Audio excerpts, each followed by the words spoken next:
17 states and the President of the United States have joined the great state of Texas in suing the battlegrounds over election irregularities in the Supreme Court. This after there was another lawsuit brought up to the Supreme Court regarding the irregularities in Pennsylvania.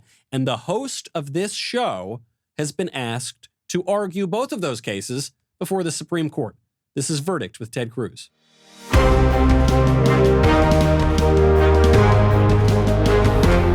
Welcome back to Verdict with Ted Cruz. I'm Michael Knowles, and I should clarify, I have not been asked to argue those cases before the Supreme Court. I have offered my services. Ken Paxton in Texas has not returned my calls. Actually, it was Senator Cruz who's been asked. Senator, there's a lot to get into right here. The last time we spoke, we discussed in Pennsylvania this case regarding the irregularities there and the possible violation of the Pennsylvania state constitution. At that time, I believe you had not yet been asked to argue the case before the court. The Supreme Court then rejected that appeal anyway. Now we've got this other case from Texas. What is going on? Why have you been asked? I suppose because of your great experience arguing before the Supreme Court. But how did this all come to pass? Well, sure. Let's start with the Pennsylvania case. When we last did the podcast, the Pennsylvania case was pending, and the lawyers for the plaintiffs there. So the plaintiffs in the Pennsylvania case were Mike Kelly, an incumbent Republican congressman in Pennsylvania who lost a very narrow reelection in November, and Sean Parnell, who was a Republican candidate for Congress who lost a very narrow race in Pennsylvania as well. And so their lawyers had drafted the pleadings. When we did the last pod, they were pending, and their lawyers reached out to me. And they said, listen, if the court takes this case, would you be willing to argue it? And I thought about it. And usually, more often than not, you argue a case where you drafted the briefs and you've been part of the legal team from the beginning. So it's fairly unusual to come in at the tail end. But given the importance of it, I had already written a long statement, which actually you read on the last pod, urging the Supreme Court to take the case. And so I'd already read the pleading and thought it needed to be heard. And so I said, sure, I'm happy to argue it. And we put that out publicly. Unfortunately, then, the Supreme Court declined to take the case. And I have to admit, although I wish the court had taken the case, for most observers, myself included, it was not an astonishing surprise that the court didn't. And the reason for that the challenge in the Pennsylvania case is that I think there's a clear violation of state law. In Pennsylvania, the Constitution requires in-person voting in all but very limited circumstances. The legislature expanded the law to allow universal mail-in voting. There was a clear violation of state law. The problem is the U.S. Supreme Court doesn't decide questions of state law. So questions of state law are typically left to the Supreme Courts of each state. And what was more difficult to articulate, was more difficult, I think, for the court to see is what the clear federal question was. I think the lawyers in the Pennsylvania case, they worked hard to articulate a federal interest. And look, obviously you've got a presidential election, so that's a huge federal interest, although finding the federal constitutional issue was more complicated. And so the court turned it down. They did not write an opinion, so we don't have any reasoning as to why they turned it down. It was simply a one-line order. What that means is there weren't 5 votes. It takes 5 votes to grant an injunction. And so there were not 5 votes to issue extraordinary relief to grant an injunction. We know that. And then subsequently, the Texas case was filed. Now, I want to make clear for people, we're recording this Thursday night. You've been up on the Hill all day dealing with a number of other issues unrelated to the election that I do want to hit on in just a moment. So we're just waiting to find out if the Supreme Court is even going to hear this other lawsuit from Texas suing Georgia, Pennsylvania, Michigan, and Wisconsin with the support of 17 other states and President Trump. That lawsuit is coming up. You have been asked to give the argument in that case as well. The court, if they didn't take the Pennsylvania case, I fear it maybe won't take this case either. That may be right. So the Texas case I first learned about Monday night. Actually, I was doing Sean Hannity's TV show, and so I was on Hannity, and Hannity asked me about the Texas case, and I actually wasn't entirely sure what he was talking about, and so I mean, I just kind of spoke generally about suits between states, but I didn't know the details of it. The reason was the Texas case wasn't filed until late that night. I actually think it was early the next morning at like 12:50 in the morning or something like that. And so I saw the case after it was filed. And then Tuesday is when the Supreme Court turned down the Pennsylvania case. And that evening, I was at dinner and got a call on my cell phone from the president. And the president was unhappy that the court had turned down the Pennsylvania case. I understood that. I was unhappy too. I'd vocally and vigorously urged them to take it. And the president asked me at the time, said, "Were you surprised the court didn't take the case?" And I said, "Look, I was not. I was not shocked they didn't take the case because of the challenge we just talked about a minute ago of the difference between state law and federal law, and that was a challenging hurdle." And so the president on that call, he asked me, he said, "Look, this Texas case has just been filed." And he said publicly, "This is the case. As you noted, the president has since intervened in it." And he asked me, "Would you be willing to argue this case?" And I said, "Sure, I'd be happy to. If the court grants it, I'll argue it." And your question was an insightful one. Like the Pennsylvania case, there are hurdles to get it granted. And one of the things to understand is just the overall numbers. The Supreme Court doesn't take that many cases. In a given year, you get anywhere between 8,000 and 10,000 appeals to the Supreme Court. They typically grant about 80, so it's about 1%.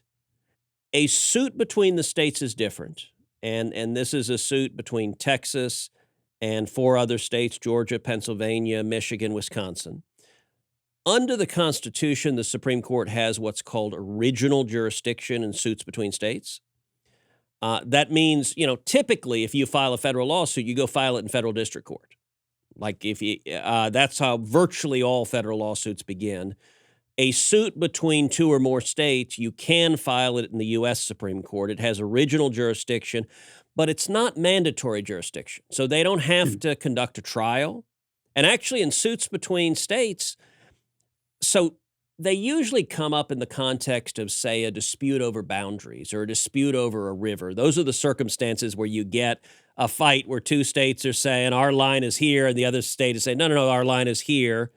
And the way the court normally resolves that is it will appoint a special master that is basically a trial judge, and they can go conduct a trial on behalf of the U.S. Supreme Court. And then they'll prepare a report that typically the Supreme Court will adopt or change, and they review it then. In this instance, the court has a decision whether to grant leave for the state to file a complaint. That again takes 5 votes. And so the Texas lawsuit is much broader than the Pennsylvania lawsuit. It raises a lot of the issues about fraud and irregularities and different players in the different states changing the law in the middle of the process. That breadth is good, but on the other hand, that breadth may be a factor. I don't know if there are 5 votes. And if there are not 5 votes, the court won't take the case. And we could find out. You and I are sitting here Thursday evening. The court set a deadline for the defendant states to respond 3 p.m. today.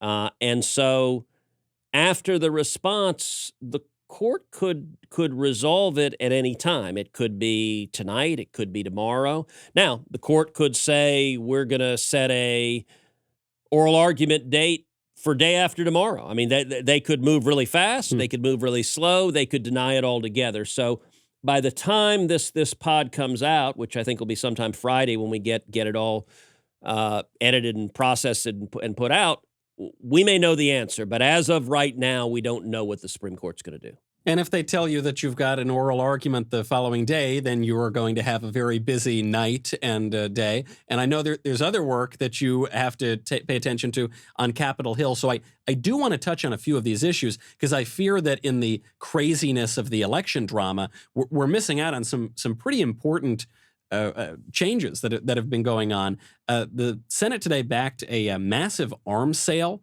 to the United Arab Emirates. There was a major peace deal between Morocco and Israel. You've got a big debate over the National Defense Authorization Act. Can you just move us for a second from domestic to foreign policy? Regardless of how the election turns out, what's going on abroad? So there's a lot of foreign policy moving forward, and much of it is very, very positive. We saw a couple of months ago, and we talked about it in an earlier pod, the Abraham Accords, which were the historic peace agreements between Israel and the UAE and Israel and Bahrain, where both Arab nations normalized relationships with Israel. That hadn't happened in decades. And it was a major step forward for peace. And I'll say a couple of things. One, it is a vindication of a foreign policy approach that I've been advocating for a long time, which is that the best way to produce peace is clarity and lack of ambiguity. For 8 years of Obama-Biden, they deliberately embraced an ambiguity of we're with Israel, we're not with Israel. They embraced the notion that you must resolve the Palestinian situation before anything else can be done. And we now know that view was unequivocally wrong. It was simply baloney. And I spent the last half of the Obama administration, the time I was in the Senate, blasting that view and saying this is foolish. Instead, make unequivocal, we stand with Israel. That will facilitate peace.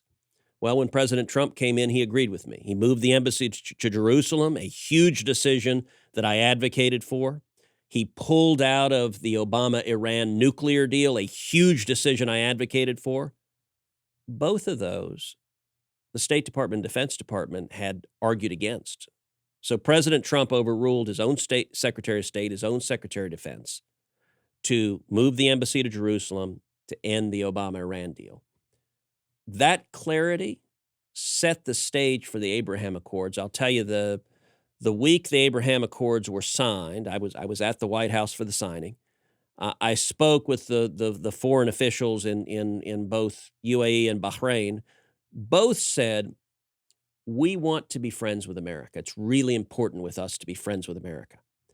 And what we figured out is one of the best ways to be friends with America is be friends with Israel. So we're doing this because it's clear that this will make America happy. And it really is the fruits of that unambiguous clarity. Now, I worry if we have a President Biden that that'll all get screwed up, that they'll go back to the same strategic ambiguity. Now, you asked about the votes this week. There were two big votes this week, yesterday, on arms sales, American arms sales of drones and F-35s to the UAE, the United Arab Emirates. They were controversial. They were closely contested.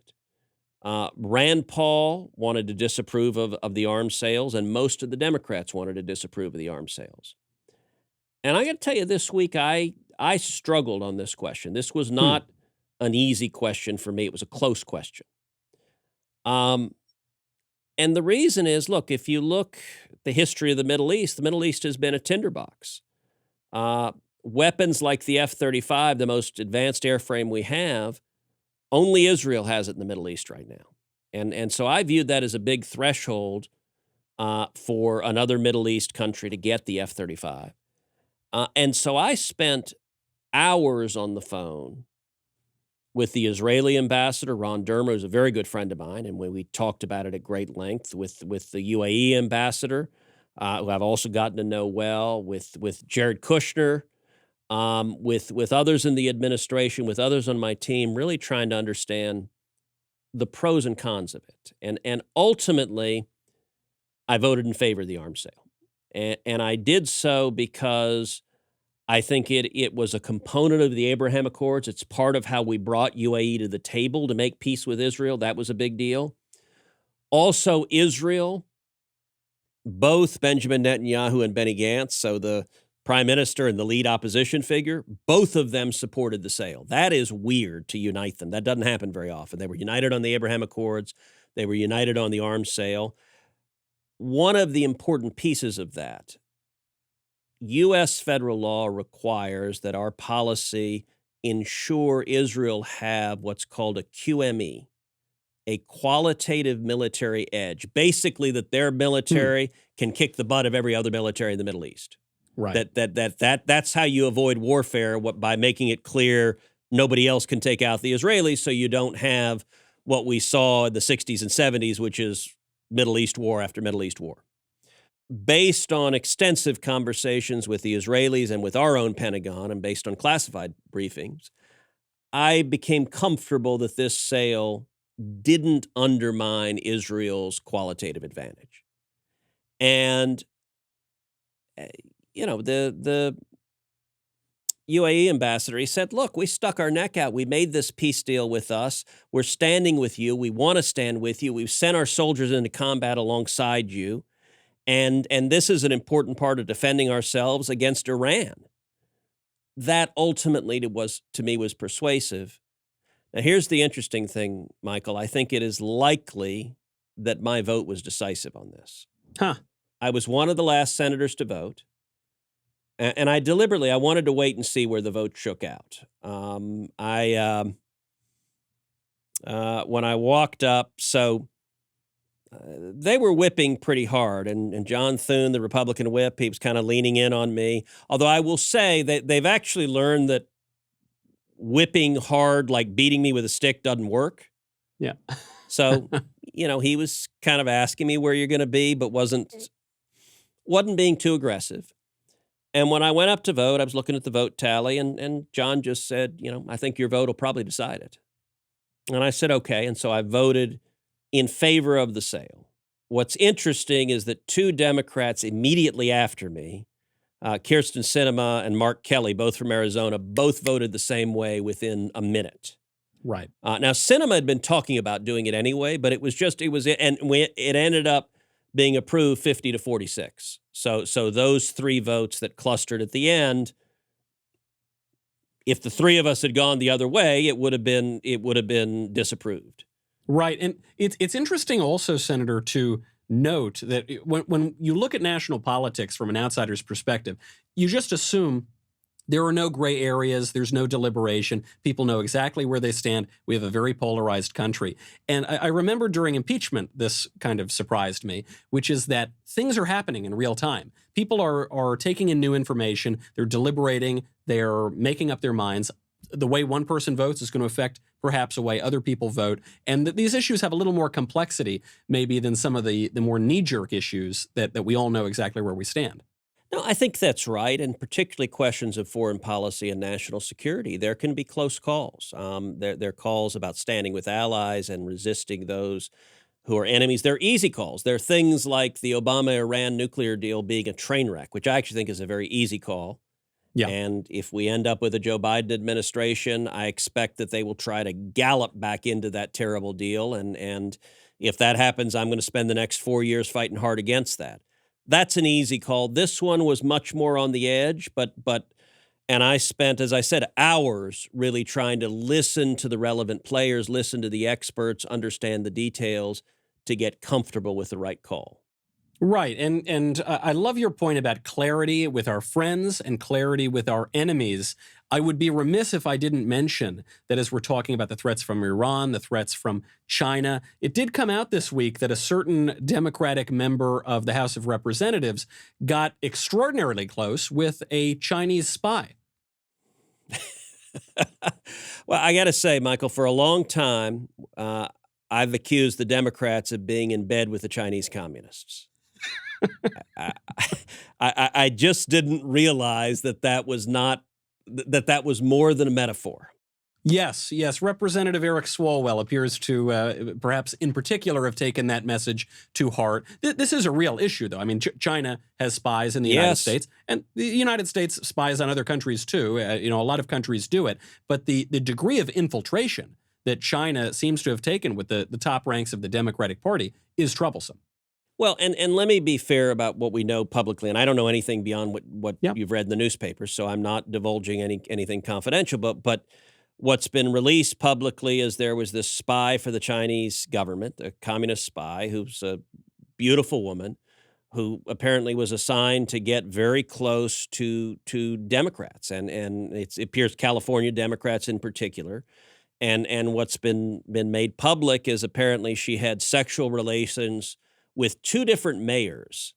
I think one of whom is described as a small town mayor, and another whom is described as an older mayor. So I don't know beyond what I've read.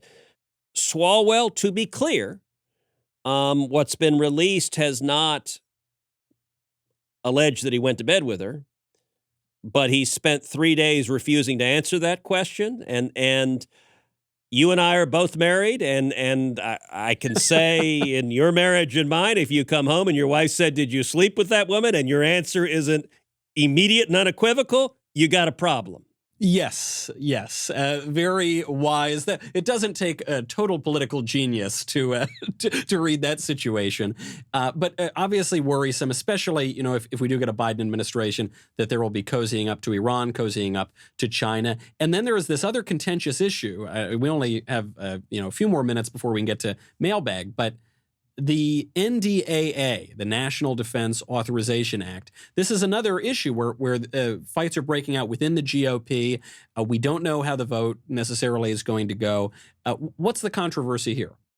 Well, the National Defense Authorization Act passes every year. It authorizes our military across the board. I've been very active in drafting it for 8 years now. There are a lot of good things in the NDAA. It includes actually additional sanctions that I authored on Nord Stream 2. We did a pod a while back on the natural gas pipeline that Russia's trying to build to Germany, that so far sanctions I authored has killed. And this is a second wave of sanctions that will really drive a nail in the coffin of the Nord Stream 2 pipeline. The first version of the NDAA that came out of the Senate, I voted for. It was a good bill. It had a lot of good elements in it, including the Nord Stream 2 stuff.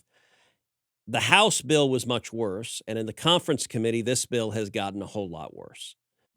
So I still haven't decided 100% how I'm going to vote, but I got to say I'm quite unhappy with the direction the bill has gone in conference committee. It includes a provision from Elizabeth Warren on renaming bases that is really mandatory, that I've got real concerns with.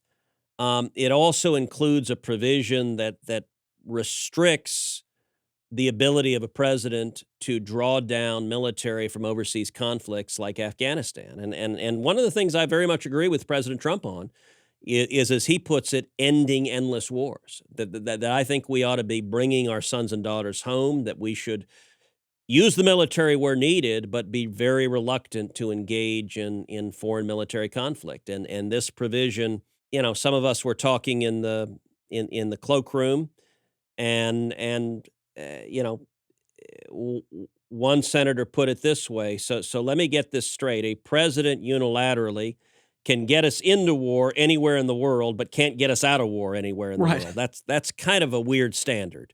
And so I'm still assessing the details of it, but I think there's a pretty good chance I'll vote no.